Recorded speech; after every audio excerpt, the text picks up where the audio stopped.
Salut les amis, salut les petits loups. Alors aujourd'hui je vous présente un nouvel item sur ma chaîne, à savoir les news du web. Alors j'avais déjà fait une petite vidéo, enfin plusieurs petites vidéos sur les news du web. Ceci dit, bon, j'étais plus ou moins dépendant de ce que certains chroniqueurs sur le net pouvaient avoir comme information. Là, ce sera les informations que je reçois. Parce que je me suis aperçu qu'à un moment donné, je virais pas mal de mails qui m'annonçaient des trucs du style Atomos, qui me dit qu'il y a une mise à jour de leur système pour le Sony A7S III, par exemple. Bon, comme je n'ai pas de Sony, bah, je virais tranquillou. Et je me suis dit, mais ça peut intéresser du monde. Tout le monde n'a pas forcément la tonne de mails que je reçois personnellement en tant qu'utilisateur privilégié de photos. Donc cette première avec un logo très spécifique, donc à chaque fois que vous verrez ce logo, ce sera sur les news, sur des trucs que je reçois, par exemple des XO, ça vient pas de sortir, mais il y a une mise à jour de leur système à prix réduit par exemple. Donc si ça vous intéresse, eh bien n'hésitez pas à suivre ce petit logo. Alors, on va commencer par des nouvelles de chez Apple. Apple nous sort deux watch, deux nouvelles watch. Alors, il y a la Apple Watch SE, qui est un mélange un petit peu, d'après ce que j'ai pu comprendre sur leur site, d'Apple Watch 4, 5, avec un petit bout du software de la 6. Je vous mettrai sous la vidéo, je vous mettrai les liens que j'ai pu récupérer. Donc vous pourrez vous faire votre propre idée sur la question, si ça vous intéresse, bien évidemment. Alors, cette montre SE est à partir de 300 € et le lien sera sous la vidéo, bien évidemment. L'Apple Watch 6, qui est à 429 €, à partir de 429 €. Je vous mets le lien aussi. Donc je vous détaille pas la fiche technique, hein, parce que vous aurez, si vous êtes intéressé, vous regarderez la news sur le site de Apple. Apple sort également un iPad.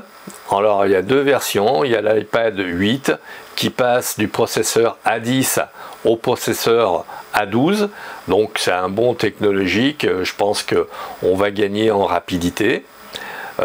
Toujours pareil, je vous mets le lien sous la vidéo. Il y a l'iPad Air qui est à 669 €. Alors l'iPad 8 est à 389 €. L'iPad Air est à partir de 669 €. Le lien dans la description. J'ai reçu aussi une news de chez Nikon qui nous sort deux objectifs en monture Z. Alors là où je suis extrêmement étonné, c'est par le volume occupé par le 50 mm.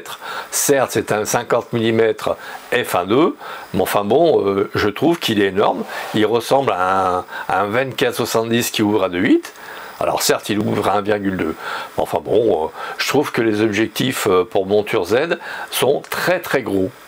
Peut-être sont-ils légers, mais en tout cas, ils sont très très gros. Pareil, dans la description, je vous mets le lien. Nikon sort aussi un zoom, un 14-24.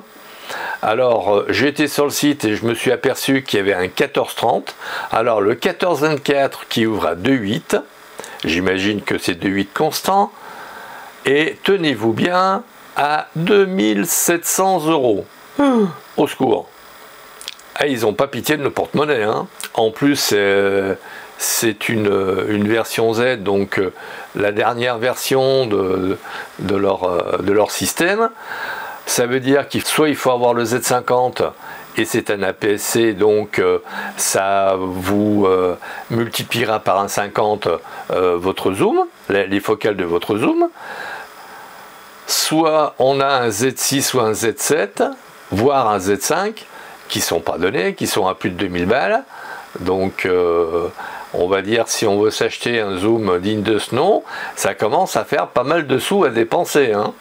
Alors, dans le même style, j'ai trouvé sur le site de Nikon un Nikon 1430 qui ouvre seulement K4, mais bon, compte tenu de la souplesse des capteurs et de la puissance de calcul des logiciels embarqués qui vous font des trucs vraiment extraordinaires, est-ce que le 2.8 est indispensable de nos jours? J'aurais tendance à dire pas trop, hein. Et donc, le 1430, lui, est quand même à 1300 et des brouettes, enfin 1400. Il est quand même 1000 balles moins cher que le 14-24. Il est moins cher quand même de 2000 balles que le 14-24. Alors certes, il n'ouvre qu'à 4, certes le 14-24 a 9 lamelles et le 14-30 n'en a que 7. Ce qui fait que pour les flous d'arrière-plan, vos flous d'arrière-plan seront plus jolis à regarder avec le 14-24 qui a 9 lamelles. Bon, enfin bon, ça fait cher payer 2 lamelles de plus, hein. Alors Atomos nous sort une mise à jour de leur système pour l'Atomos Ninja 5. Alors c'est une mise à jour pour le Sony Alpha 7S III. Donc bon, pour ceux qui ont des Sony Alpha 7S III, eh ben, l'Atomos de Ninja sera mis à jour. Je vous mets le lien de du Sony A7S III et de la mise à jour pour ce Sony. Dans le même esprit, DxO m'a envoyé un petit mail me disant qu'il y a une mise à jour possible des Nik Collection. Alors bon, ça intéresse ou ça n'intéresse pas. C'est vrai que c'est pas forcément une mise à jour de logiciel que je ferai, parce que ça nous permet tout simplement de faire du noir d'une certaine façon, avoir que du cyan, du magenta, faire du sépia, enfin bon, voilà, toutes ces petites choses là. Ça peut convenir à certains photographes. Personnellement, c'est pas ma tasse de thé, donc j'ai testé. Bon, je m'en suis pas vraiment servi. Donc là aussi, je vous mets sous la vidéo le lien. Vous pourrez cliquer ou faire votre propre idée. Voilà les amis, je me ferai pas beaucoup plus long parce que ça fait déjà pas mal de mails que j'ai reçus et que je mettais directement à la poubelle parce que je ne suis pas intéressé. Et ces mails-là peuvent effectivement vous intéresser. Donc je me suis dit, faisons un item à la chaîne, les news du web, ça peut peut-être intéresser du monde. À vous de me dire dans les observations si tel est le cas.